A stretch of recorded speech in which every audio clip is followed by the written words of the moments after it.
मैं आशा करती हूँ आप सभी लोग बिल्कुल स्वस्थ होंगे और अपनी प्रिपरेशन को राइट डायरेक्शन में बिल्कुल ज़ोरों शोरों से पूरी शक्ति के साथ, पूरी हिम्मत के साथ कर रहे होंगे।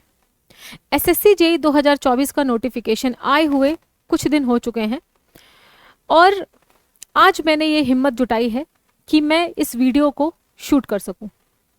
आज मैंने ये हिम्मत जुटाई है कि मैं उन सारे मैकेनिकल इंजीनियर्स के सामने आ पाऊं और ये जो एक रियलिटी है जो हर एक मैकेनिकल इंजीनियर फेस कर रहा है उससे रूबरू हो सकूं और आप सभी को रूबरू करवा भी सकूं।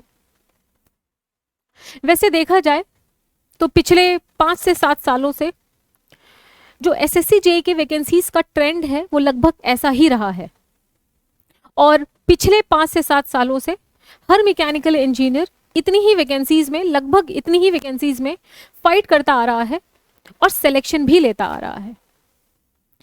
आज एसएससी जेईई 2024 के नोटिफिकेशन में कुछ ज्यादा एक्सपेक्टेशंस थी जो कि शायद एसएससी जेईई ने पूरी नहीं करी है। ये उम्मीद की जा रही थी कि वैकेंसीज आएंगी स्पेशली मिलिट्री इंजीनियरिंग सर्विसेज में, जो कि एसएससी ने बोला है टू बी नोटिफाइड, आएंगी पर नहीं आई। आज इस वीडियो के माध्यम से मैं इस हार्श रियलिटी के बारे में बात करना चाहती हूँ। मैकेनिकल इंजीनियरिंग एक समय था, लोग इसे कोर ब्रांच मानते थे और स्टूडेंट्स बहुत ज़्यादा प्रिफर करते थे इस ब्रांच को। आज एक ऐसा समय आ चुका है जहां वैकेंसीज का इतना डाउनफॉल चल रहा है कि स्टूडेंट्स के लिए मैकेनिकल इंजीनियरिंग ऑप्ट करना भी एक समस्या कह सकते हो, या कहीं ना कहीं अवॉइड कर रहे हैं कैंडिडेट्स मैकेनिकल इंजीनियरिंग को अवॉइड करने के लिए। सिचुएशन ये चल रही है कि इस समय पर सबसे मिनिमम स्तर पे एडमिशन्स हैं मैकेनिकल इंजीनियरिंग के, बट जितने भी स्टूडेंट्स इस समय हैं मैकेनिकल इंजीनियरिंग में, आप सभी लोगों के जज्बे को सलाम है, क्योंकि आप सभी लोगों ने जानते हुए भी कि वैकेंसीज का ये ट्रेंड चल रहा है इतने सालों से, आप यहाँ पर मौजूद हैं मेहनत करने के लिए। मैं ये मानकर चल रही हूँ कि जितने भी स्टूडेंट्स इस समय मैकेनिकल इंजीनियरिंग में हैं, कहीं ना कहीं वो इस ब्रांच ऑफ इंजीनियरिंग से बहुत मोहब्बत करते हैं, बहुत प्यार करते हैं, तभी वो यहाँ पर टिके हुए हैं। अदरवाइज अब एक ऐसा समय है जहां पर लोग computer science and civil engineering की तरफ ज्यादा जा रहे हैं। देखा जाए तो गवर्नमेंट इस पॉइंट पे ऐसा कुछ नहीं कह रही है कि वो वैकेंसीज बढ़ाएगी या लेकर के आएगी। तो हमारे पास सामने एज अ विद्यार्थी हमारे पास क्या सोल्यूशन है इस चीज का, या हम क्या कर सकते हैं नेक्स्ट। इस साल 2024 में हम आरआरबी जेईई की वैकेंसीज को भी एक्सपेक्ट कर रहे हैं कि सितंबर तक नोटिफिकेशन आएगा एंड मैकेनिकल की वैकेंसीज उसमें देखने को मिलेंगी, जो कि हम ये कहते हैं कि रेलवेज में मैकेनिकल के लिए काफ़ी स्पेस रहता है एंड अब से आरआरबी जेईई हर साल होगा ऐसा कहा जा रहा है एंड मैं आशा करती हूँ कि हर साल हो। अब जब इतनी कम वैकेंसीज हैं तो हमें तैयारी कैसे करना चाहिए, हम क्या ऐसा कर सकते हैं कि इतनी कम वैकेंसीज में भी अपने आप को ले आ सकते हैं। मैं एक बात कहना चाहती हूँ, वैकेंसीज कम तो है लेकिन ये बहुत समय से ऐसा है। लास्ट ईयर का डेटा अगर आप उठा के देखोगे ना, तो मैं ये मान के चलती हूँ, मैंने इस पे पूरा एनालिसिस भी किया है, इस पे एक वीडियो भी शूट किया था, लगभग 120 से लेके 130 मैकेनिकल इंजीनियर्स को एक्चुअली में सीट मिली थी। आप सीपीडब्ल्यूडी ले लीजिए, सीडब्ल्यूसी ले लीजिए, मिलिट्री इंजीनियरिंग सर्विसेज ले लीजिए, बीआरओ ले लीजिए, एंड इस बार का अगर आप डेटा देखोगे ना, तो इस बार भी लगभग 120 सीटों तो मैकेनिकल इंजीनियर्स को मिलनी ही मिलनी है। आते हैं फटाफट से, सबसे पहले हम यहाँ पर सीट्स देख लेते हैं कितनी है। तो अब हम यहाँ पर सबसे पहले सीट्स देख लेते हैं, कितने नंबर ऑफ सीट्स हैं जिसमें मैकेनिकल इंजीनियर फाइट कर सकता है और कितने नंबर ऑफ सीट्स हैं जो मैकेनिकल इंजीनियर्स को अलॉट होनी ही होनी है। तो आओ देख लेते हैं फर्स्ट ऑफ ऑल यहाँ पर क्या सिचुएशन चल रही है। अगर हम बीआरओ देखेंगे तो टोटल 37 सीट्स हैं यहाँ पर, बीआरओ में टोटल 37 सीट्स हैं। उसके बाद सीडब्ल्यूसी अगर आप देखोगे मैकेनिकल की 12 सीट्स हैं।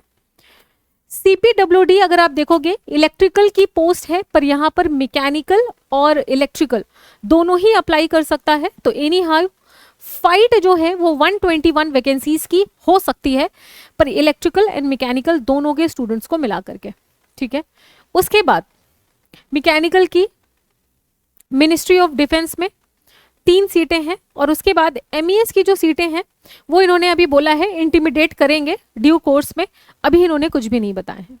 तो नंबर ऑफ वैकेंसीज जिसमें मैकेनिकल इंजीनियर फाइट कर सकता है ना, फाइट कर सकता है। अलॉटमेंट की मैं बात नहीं कर सकती हूँ या बात नहीं कर रही हूँ फिलहाल, जिसमें मैकेनिकल ME के जो स्टूडेंट्स हैं जो फाइट कर सकते हैं, अगर आप इन सबको ऐड करोगे तो लगभग 173 सीट्स हैं, ठीक है।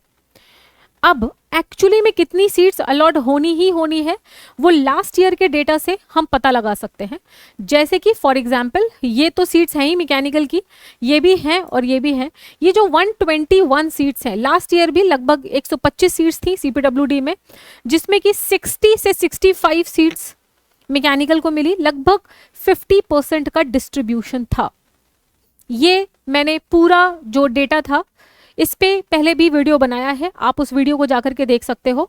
CPWD अपने आप में एक बहुत ही शानदार डिपार्टमेंट है, और यहाँ पर अगर 120 सीट्स हैं तो 60 सीट्स तो आप मान ही सकते हो जो मैकेनिकल के स्टूडेंट्स को अलॉट होंगी ही होंगी।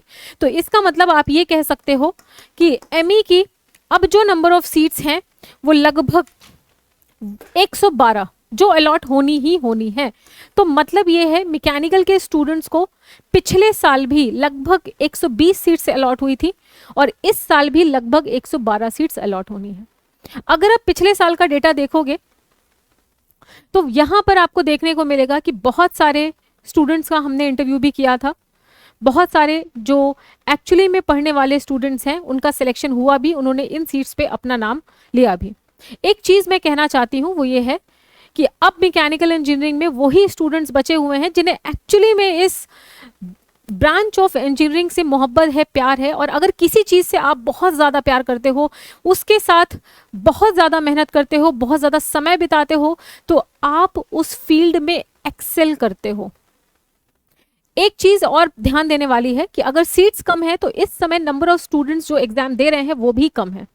सिविल में अगर सीट्स ज़्यादा हैं तो नंबर ऑफ स्टूडेंट्स जो एग्जाम दे रहे हैं इस समय पे अगर आप देखोगे तो वो भी कई हद तक ज़्यादा है। अगर हम वो ना भी देखें तो मैकेनिकल में अभी नंबर ऑफ स्टूडेंट्स जो अपेयर कर रहे हैं वो रिलेटिवली कम है। तो 112 सीट्स के लिए आप फाइट कर सकते हो। अब सवाल ये पैदा होता है कि इतने 112 सीट्स में अपने आप को देखने के लिए आपको अब करना क्या चाहिए, तैयारी कैसे करनी चाहिए। तो इसके लिए मैं कहना चाहती हूं अब सिर्फ प्रिपरेशन की जरूरत नहीं है, अब super duper ultra pro max level की प्रिपरेशन की जरूरत है, और वैसे ये बहुत समय से ही चलती आ रही है। मैं आपको बता दूं 2017 में मैंने भी एग्जाम दिया है, एंड जनरल की जो सीट्स थी वो 35 के आसपास थी, एंड वहां पर भी मैंने अपना नाम देखा है। तो मैं आपसे ये कहना चाहती हूँ कि अगर आपको इस ब्रांच ऑफ इंजीनियरिंग से सच में मोहब्बत है तो आप इस फील्ड में एक्सेल कर सकते हो। जो लोग अपनी फील्ड में एक्सेल करते हैं ना, अपनी फील्ड में ज्ञानवान होते हैं, अपनी फील्ड में बहुत अच्छे होते हैं, उन स्टूडेंट्स की या उन लोगों की हमेशा डिमांड होती है, हमेशा रिक्वायरमेंट होती है, उसकी रिक्वायरमेंट को कोई कम नहीं कर सकता है। इस सिचुएशन में मुझे एक कुछ पंक्तियां याद आ रही हैं, जस्ट अभी अभी याद आई। वीर तुम बढ़े चलो, धीर तुम बढ़े चलो, सामने पहाड़ हो, सिंह की दहाड़ हो, तुम निडर डरो नहीं, तुम निडर डटो वहीं। तुम्हें इन्हीं सीट्स में डटना है, तुम्हें इन्हीं सीट्स में CPWD में, CWC में अपने आप को देखना है। बट उसके लिए एक्यूरेसी, टाइम मैनेजमेंट, मेहनत, हर चीज उम्दा लेवल की होनी चाहिए। मुझे विश्वास है इस बार भी इंजीनियर्स वाला की टीम के साथ बहुत सारे स्टूडेंट्स जो जुड़े हैं वो इन सीट्स में अपने आप को ज़रूर लेकर के आएंगे। मुझे विश्वास है हर उस मैकेनिकल इंजीनियर के ऊपर, क्योंकि हम वो कैटेगरी के लोग हैं जिन्होंने एडवर्सिटी में भी इस ब्रांच को चूज़ किया है, जिन्हें पता था मैकेनिकल इंजीनियरिंग में ऐसा सिचुएशन है, बट फिर भी हमने इस ब्रांच को चूज़ किया था और इस ब्रांच में ही हम एक्सेल करेंगे।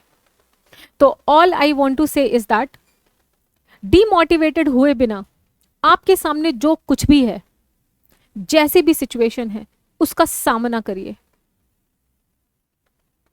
तुम निडर डरो नहीं, तुम निडर डटो वहीं, क्योंकि अगर आप में एक अच्छे मैकेनिकल इंजीनियर बनते हो ना यार, तो हमेशा हमेशा हमेशा आपकी डिमांड होगी, हमेशा डिमांड होगी। बहुत सारे और भी डिपार्टमेंट्स हैं जहां पर वैकेंसीज आती रहती हैं। पिछले साल आप देखोगे बीएआरसी में 300-350 सीट्स आई मैकेनिकल इंजीनियर के लिए। अभी आजकल उसके इंटरव्यूज चल रहे हैं, बहुत सारे स्टूडेंट्स जो हैं वो वहां पर सेट हो जाएंगे।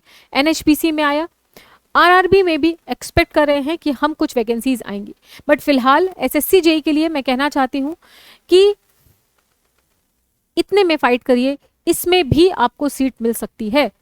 अभी आप ईएससी को देख लो, वहां पर भी जो आप सीट्स देखोगे ना, लगभग ऐसी ही सीट्स मिलती हैं, ठीक है। तो वहां पर भी आप कट थ्रोट कंपटीशन को फेस करके आगे बढ़ सकते हो। रुकना नहीं है, ये बात याद रखना, समझ रहे हो? रुकना नहीं है, आप पढ़ते रहिए, आप अपने कर्म करते रहिए।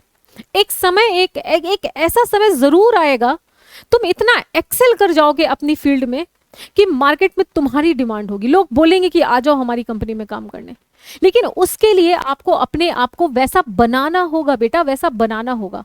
ये बात आप मान के चलिए।